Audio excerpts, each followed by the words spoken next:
Hello students, આપણે નવું chapter શરૂ કરવાના છીએ. ચેપ્ટર નંબર 4, સાદા સમીકરણ. બરાબર, આ ચેપ્ટર ખૂબ જ જરૂરી છે તમારા માટે, કેમ કે આ ચેપ્ટર જો તમને આવડતું હશે સમીકરણ, તો તમને આગળ 8મા ધોરણમાં 9મામાં આના દાખલા આવડશે.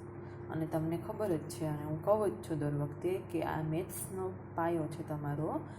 5 થી 8નું તમને ગણિત આવડતું હશે તો જ આગળના ધોરણનું ગણિત સમજાશે, એટલે ખાસ ધ્યાન રાખવું.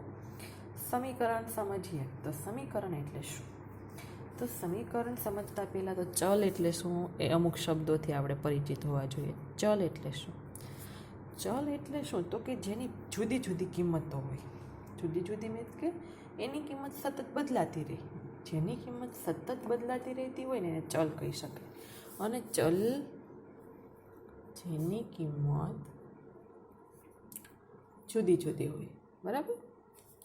અને ચલને સંકેત તરીકે આલ્ફાબેટનો કોઈ પણ અક્ષર લેવામાં આવે છે, A to Z માંથી કોઈ પણ. આ યાદ રાખો. મોસ્ટલી બધા XYZ નો ઉપયોગ કરે છે, પણ ચલ તરીકે તમે ધારવા માટે, ચલ લેવા માટે ABCDના કોઈ પણ અક્ષરનો યુઝ કરી શકો. આ વસ્તુ યાદ રાખવી, બરાબર. ચલ પછી હવે આપણે અહીંયા શીખવાનું છે સમીકરણ, અને એ પણ સુરેખ સમીકરણ. કેવું સમીકરણ?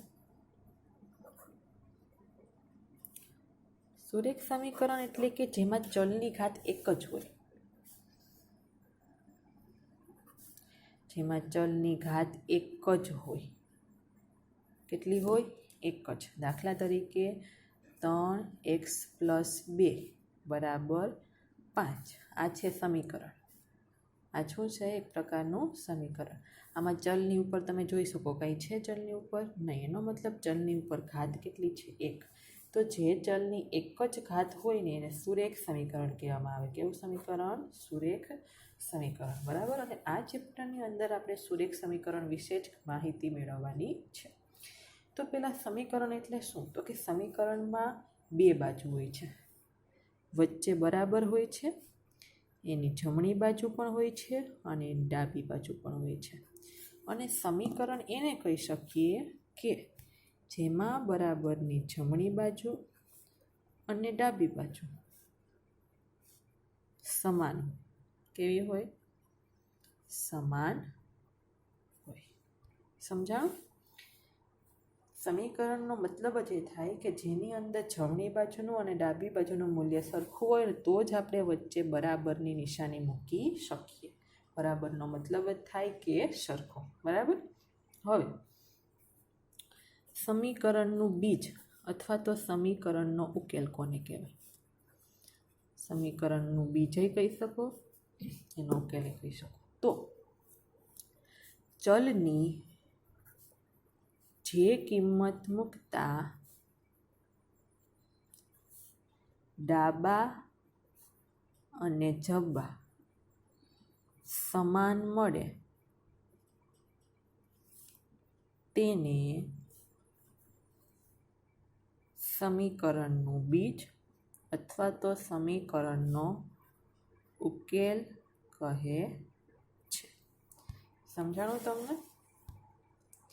કે ચલની જે કિંમત મૂકતા તમને જમણી અને ડાબી બાજુ સરખી મળે ને, ચલની એ જ કિંમતને આપણે સમીકરણનો શું કહી શકીએ? તો કે સમીકરણનો ઉકેલ કહી શકીએ. ફોર એક્ઝામ્પલ તરીકે હું અહીંયા લઉં છું x + 5 = 7. હવે જુઓ, અહીંયા સમીકરણની જમણી બાજુ 7 છે, સમીકરણની ડાબી બાજુ x + 5 છે. હવે હું અહીંયા xની જગ્યાએ શું મૂકું તો મને અહીંયા બંને બાજુ સરખી મળે? તો અહીંયા 7 છે, તો અહીંયા 7 થવા જોઈએ. તો મતલબ હું xની જગ્યાએ 2 મૂકું ને, તો 2 + 5 = 7. એટલે અહીંયા 7 બરાબર કેટલા થઈ ગયા? 7. તો મતલબ xની કિંમત 2 છે ને, x = 2, એ આપણા સમીકરણનો શું થશે? ઉકેલ. આ વસ્તુ ખાસ યાદ રાખો. મતલબ કે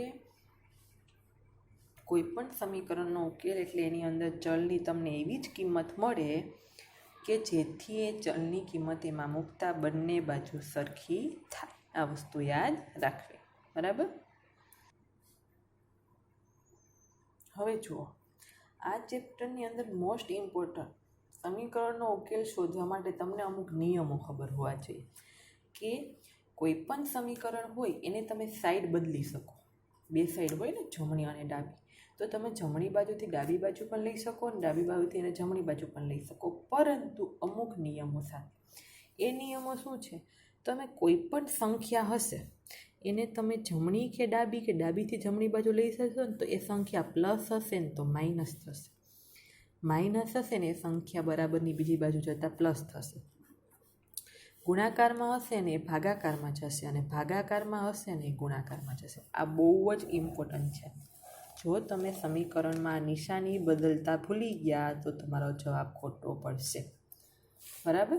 જ્યારે આપણે સમીકરણનો ઉકેલ શોધતા શીખશું ને ત્યારે આ નિયમો ખાસ યાદ રાખવાના છે કે તમારે એક સંખ્યાને બીજી સાઈડ લઈ જવાની થશે, એકથી બીજી બાજુ, ત્યારે આ નિયમો મુજબ પ્લસ હોય એ સંખ્યા બીજી સાઈડ મોકલતા માઇનસ કરી નાખવાની, માઇનસ હોય એ સંખ્યાની બીજી બાજુ મોકલતા પ્લસ કરી નાખવાની, ગુણાકારમાં હોય તો એને ભાગાકારમાં મોકલી દેવાની અને ભાગાકારમાં હોય ને તો એને ગુણાકારમાં લઈ લેવાની. ફોર એક્ઝામ્પલ, અહીંયા જ હું લખું છું x - 3 = 7. હવે તમને એમ કહે કે આ સમીકરણનો ઉકેલ શોધો. સમીકરણનો ઉકેલ એટલે એની અંદર જે ચલ હોય ને એની કિંમત શોધવાની. સમીકરણનો ઉકેલ એટલે કોની કિંમત શોધવાની? ચલ. તો આની અંદર ચલ કોણ છે? x. તો xની કિંમત શોધવી તો શું કરવાનું? xને ત્યાં જ રાખો. રેડી? 7ને પણ ત્યાં જ રાખો. ખાલી તમને xની સાથે જે નડે છે ને એને ધક્કો મારીને બીજી બાજુ જવા દો. પરંતુ આ ધક્કો મારતી વખતે નિશાની બદલવી પડશે.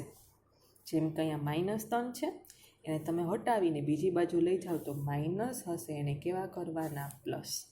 તો +3 થશે. x = 7 + 3 = 10. તો એનો મતલબ આ સમીકરણનો ઉકેલ મળશે 10. સમજાણું તમને?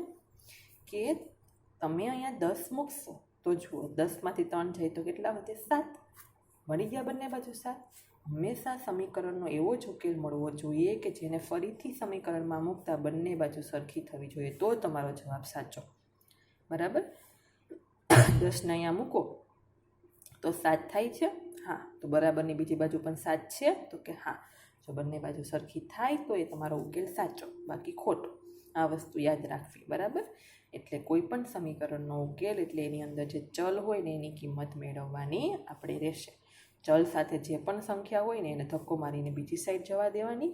બીજી સાઈડ જવા ટાઈમે આ બધા નિયમો મુજબ એને મોકલવાની અને સાદું રૂપ આપવાનું. બરાબર? એટલે તમને એ સમીકરણનો ઉકેલ મળી જશે.